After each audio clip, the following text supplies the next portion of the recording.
IQs ஆனான் 15 IQ 15 தான்ப்பா சொன்னேன். நிறைய பேருக்கு பிராண்ட் பேரே தெரிய மாட்டேங்குது. விவோட சப் பிராண்டு இல்ல ஐக்யூ அப்படின்னு சொல்லி கூப்பிடுறாங்களே தவிர ஃபுல் ஃபார்ம் வந்து இதுதான். சோ இந்த போனை பத்தி தான் இன்னைக்கு விலாவரியா பார்க்க போறோம். யாராவது வாங்கணும்னு நினைக்கிறவங்களுக்கு இந்த வீடியோ ஃபுல் கிளாரிட்டி தரும். ஃபர்ஸ்ட் வந்து என்ன கேட்டனா design and quality. So iQOO 13 compare பண்றப்ப எந்த அளவுக்கு இது உனக்கு பிடிச்சிருக்குன்னு நினைக்கிறேன்? எடுத்தோனே ஃபுல் பாக்ஸி பார்க்க அப்படியே ஐபோன் மாதிரி இருக்கு. பிடிக்கல அப்படியே ஷார்ப்பா தெரியுது. ஐக்யூ 13 பாத்தீங்கன்னா ஓரளவுக்கு பெண்டா இருக்கும். இது அப்படி இல்ல. அது போக பிடிக்க சாலிடா இருக்கு. இந்த அலுமினியம் ஃப்ரேம்லாம் கொடுத்து நல்லா இருக்கு. ஆனா பின்னாடி பேக் பேனல் வந்து அதே மாதிரி தான் எனக்கு ஃபீல் ஆகுது. அதே மாதிரி தான் கொடுத்துருக்காங்க. டிசைனும் கிட்டத்தட்ட அதே மாதிரி தான். கேமரா மாடல் வந்து கொஞ்சம் சுருங்கி இருக்கு. இன்னொன்னு நீ கவனிச்சியான்னு தெரியல. நீ சேஞ்ச் இல்லாத மாதிரி இருக்குன்னு சொன்னாலும் ஐக்யூ 13ல மேல லைட் இருந்துச்சு, இப்போ வந்து அடியில போயிடுச்சு. அது சில விஷயங்களுக்கு உங்களால கஸ்டமைஸும் பண்ண முடியும். அது ஒண்ணு இருக்கு. ரெண்டாவது ஐக்யூ 13 விட ஐக்யூ 15 தான் வெயிட் அதிகம், திக்னஸும் கொஞ்சம் கூட. ஆனா இருந்தாலும் கையில பிடிக்கிறதுக்கு ஐக்யூ 15 தான் எனக்கு வந்து நல்லா இருக்கிற மாதிரி. வெயிட் டிஸ்ட்ரிபியூஷன் நல்லா இருக்கு. சூப்பரா பண்ணிருக்கான். கொஞ்சம் லைட்டா அந்த அப்கிரேட் ஆயிருக்குப்பா அப்படிங்கறத ஃபீல் தெரியுது. குவாலிட்டிக்கு எதுவும் சொல்லலையா? குவாலிட்டிக்கு வந்து ஸ்காட் சென்சேஷன் ஆல்பா. ஃப்ரண்ட் பேக்ல எதுவுமே சொல்லல. அதுவும் இல்லாம பேக்ல வந்து இன்னொன்னுமே காண பாருங்க, BMW அது இல்ல. இருக்கிறனாலயும் ஒரு போஜனமும் கிடையாது. ஆனா இதுல ஒண்ணே நோட்டீஸ் பண்ணேன். எடுத்தோடனே கேமரா மாடல்ல ஸ்கிராட்ச் விழுந்தது.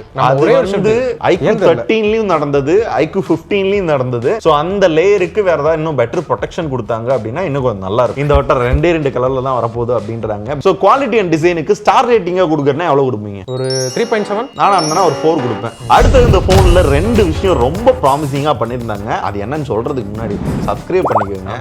நிறைய பேர் பண்ணாம பாக்குறீங்க. சரி, இப்போ என்ன ப்ராமிசிங்கா இருக்கு? முதல்ல டிஸ்ப்ளே. போன வட்டம் கொடுத்ததை விட இந்த வட்டம் அரட்டி விட்டான். அவன் என்னென்னலாம் சொன்னான்றத நான் சொல்றேன். முதல்ல 1.5 லட்சம் ரூபாய் ஐபோன் 17 ப்ரோ சீரிஸ்ல இருக்க அதே டிஸ்ப்ளே யூஸ் பண்ணிருக்காங்களாம். S26 அல்ட்ரா எட்ஜ் இது எல்லாத்துலயுமே இந்த டிஸ்ப்ளே தான் வரப்போகுதான். அப்படி என்ன டிஸ்ப்ளே அப்படின்னு கேட்டா சாம்சங்கோட 2K M14 OLED டிஸ்ப்ளே வந்து கொடுத்திருக்காங்களாம். 144 ஹெர்ட்ஸ் ரெஃப்ரெஷ் ரேட் இருக்கா. அத சும்மா நானும் 165 ஹெர்ட்ஸ் கொடுக்குறேன் மித்த பிராண்ட் மாதிரி அப்படிலாம் இல்லாம நான் ஃப்ரேம் இன்டர்போலேஷனோட கொடுக்குறேன். அது கேமும் ஒர்க் ஆகும். அவ்வளவு FPS-ல உங்களால கேம் விளையாட முடியும் அப்படின்றத ப்ராமிஸ் பண்றான். அல்ட்ராசானிக் ஃபிங்கர் பிரிண்ட் சென்சார் இருக்கு, டால்பி விஷன் இருக்கு, Astia 10+ இருக்கு. நான் வீடியோஸ் பார்க்கவும் சரி படம் பார்க்கறப்ப நல்லா இருந்துச்சு. சூப்பரா இருக்கு. வேற லெவல் டிஸ்ப்ளே. 6000 நிட்ஸ். 6000 நிட்ஸ் வந்து நீ Astia-ல வந்து படம் பார்க்கல சில இடங்கள்ல வரும். சரியா? Peak brightness, high brightness mode 2200 nits. அவுட்டோர்லயும் சூப்பரா இருந்திருக்கும். நார்மலா டிபிக்கல் பிரைட்னஸ் இருக்குல்ல, அது வந்து 1000 நிட்ஸ். அதுவுமே இன்டோர்ல யூஸ் பண்றதுக்கும் நல்ல பிரைட்டா இருந்தது. ஈவன் நீ நைட் டைம்ல யூஸ் பண்றப்ப கண்ணு கூசுற மாதிரி இருந்திருக்கும். ஆன்டி ரிஃப்ளெக்டிவ் ஃபிலிம் ஒட்டிருக்காங்களா, அதனால ரிஃப்ளெக்ஷன் குறையும் அப்படின்லாம் சொல்றாங்க. அப்படியா? எனக்கு நோட்டீஸ் பண்ணது இல்ல. நீங்க சொன்னதுக்கு அப்புறம் தான் அப்படி ஒரு விஷயம் இருக்கான்னு தேடி பார்க்கறேன். எனக்குமே அப்படிதான் தெரிஞ்சது. அந்த ஃபிலிம் ஒட்டிருக்குன்னு சொன்னாலும் எங்களுக்கு அந்த ஃபீல் இல்ல. எனக்கு தெரிஞ்சு இது OnePlus 15ஓட பெட்டர் டிஸ்ப்ளே அப்படின்ற மாதிரி என்ன தோண வைக்குது. அவன் வந்து 165 கொடுத்து 1.5 கொடுத்தது தேவையில்லாத. இதுல கரெக்டா கொடுத்துக்கேன். 2K கொடுத்து 144. புது காம்பினேஷன் நல்லா இருக்கும். அத கரெக்ட்டா யூஸும் பண்ண முடியுது. சோ அது போக இது LTPO டிஸ்ப்ளேன்றதனால 1 to 120 ஹெர்ட்ஸ் வந்து ஆட்டோமேட்டிக்கா ஆயிடுது. வியூவிங் ஆங்கிளும் நல்லா இருந்துச்சு, யூஸ் பண்ண நல்லா இருந்துச்சு. அல்ட்ராசானிக் ஃபிங்கர் பிரிண்ட் சென்சார் வந்து பக்கா ஒர்க் ஆச்சு. அதோட பிளேஸ்மென்ட் நல்லா இருந்துச்சு. அனிமேஷன் நல்லா இருக்கும். வாட்டர் டிராப் விழுகிற மாதிரி. சோ டிஸ்ப்ளே என்ன ரேட்டிங்? டிஸ்ப்ளே சாலிடா 4.5 கொடுப்பேன். 4.5 எனக்கு 4.5. அடுத்து ப்ராமிசிங்கா இருந்தது இதோட SoC. வட்ட வட்ட எப்பவுமே கூட்றதானே. சொல்லுங்க. வட்ட வட்டம் கூட்றதுதான். வட்ட வட்டம் வந்து காம்படிஷனுக்கு முட்றதுதான். Snapdragon 8 Elite Gen 5 கூடவே சூப்பர் கம்ப்யூட்டிங் Q3 சிப் வந்து கொடுத்திருக்காங்க.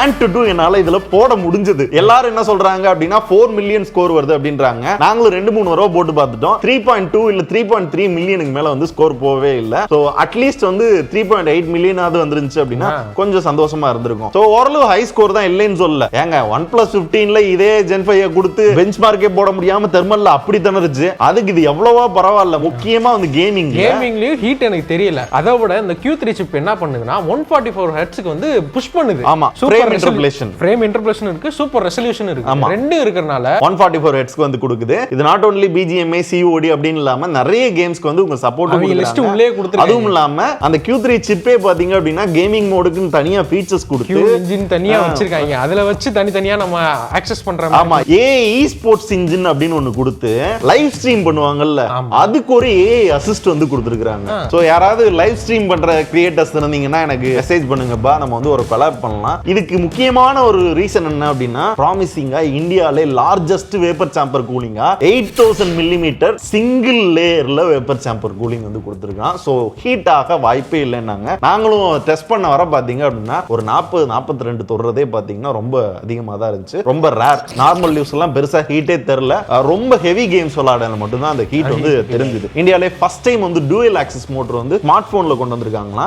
சோ அதனால இந்த வைப்ரேஷன் வந்து இன்னும் நல்லா இருக்கு. ஹாப்டிக் வந்து இன்னும் நல்லா இருக்கு. இந்த கேமுக்கு இன்னொரு முக்கியமான விஷயம் என்ன அப்படின்னா இந்த top of the hardware 12GB RAM 16GB வரையும் கொண்டு போறானுங்க. LPDDR5X RAM UFS 4.1. சோ வந்து நீ ஸ்கோரா இருக்கட்டும் இல்ல நீ அந்த ரீடிங் ரைட்டிங் ஸ்பீடா இருக்கட்டும் அது எல்லாமே இன்னும் பெட்டரான ஸ்பீடு காட்டுது. அது கூடவே வந்து டைப் C ல 3.Gen 2 வந்து கொடுத்திருக்கான். Wi-Fi 7 Bluetooth 6 NFC இப்போ எல்லாமே அது மேக்ஸ் அவுட் பண்ணிட்டாங்க. 13 5G பேண்ட் கொடுத்து விட்டானுங்க. அதே மாதிரி இந்த லைவ் ஸ்ட்ரீம் பண்றப்போ வந்து எங்கேயும் ஹேங் ஆக கூடாது அப்படின்னு 23 ஆண்டனாஸ் வந்து கொடுத்துருக்கோம். சுத்தி சுத்தி சுத்தி சுத்தி சுத்தி ஆண்டனா இருக்கு. சோ எனக்கு தெரிஞ்சு பர்ஃபார்மன்ஸ் OnePlus-A வந்து எனக்கு கொஞ்சம் அடிச்ச மாதிரி தான் எனக்கு ஒரு ஃபீலிங் இருக்கு. இப்ப இருக்கிறது இல்ல 2 போன் தான் வந்திருக்கு. அதுல இது இன்னும் கொஞ்சம் பெட்டரா பெர்ஃபார்ம் பண்ற மாதிரி எனக்கு ஃபீல் ஆகுது. எனக்கும் பெருசா குறை இல்ல.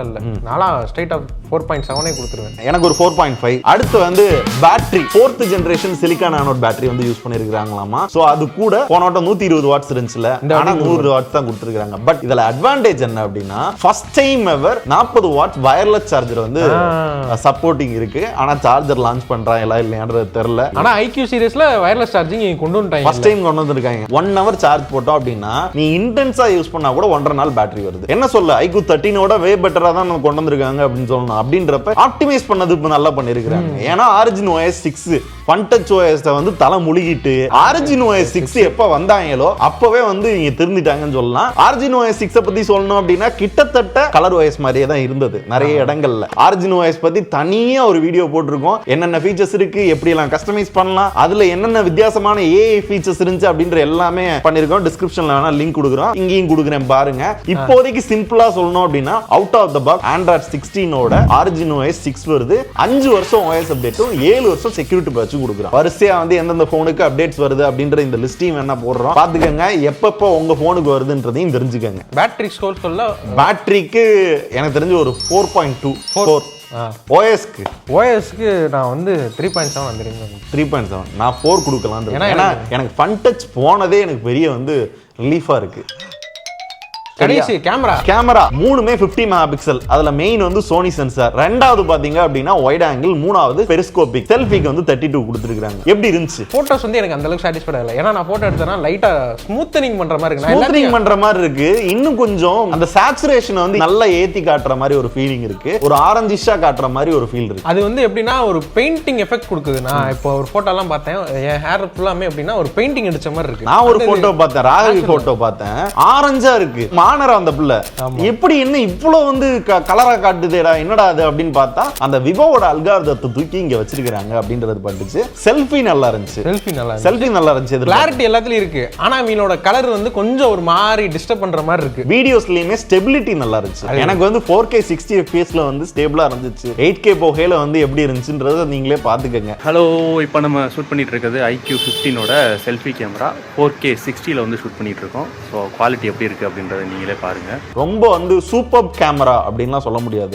ஏன்னா IQ எப்பவுமே வந்து கான்சென்ட்ரேட் பண்றது பெர்ஃபார்மன்ஸ். சோ அப்படி பார்க்கையில எனக்கு வந்து கேமரா அப்படின்னு இல்ல ஒரு 3.5 அப்படின்ற ரேஞ்சுக்கு தான் இருந்தது. எனக்கும் அதே தான் 3.5 ரேஞ்ச் தான். டூயல் மான்ஸ்டர் ஸ்பீக்கர் அப்படின்னாங்க. அப்படியே இருந்துச்சு. அப்படியெல்லாம் ஒண்ணு இல்லையே. எனக்கு பெருசா ஃபீல் ஆகல. நல்லா இருந்துச்சு.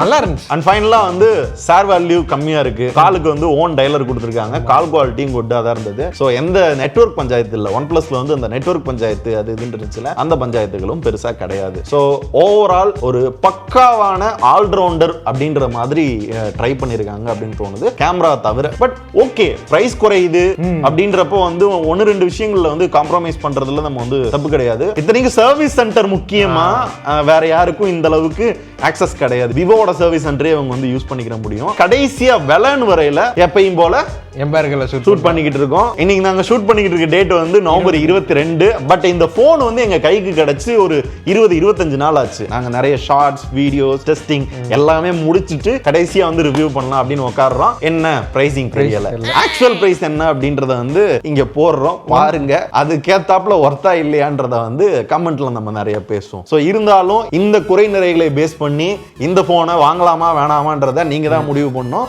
Always choice is yours.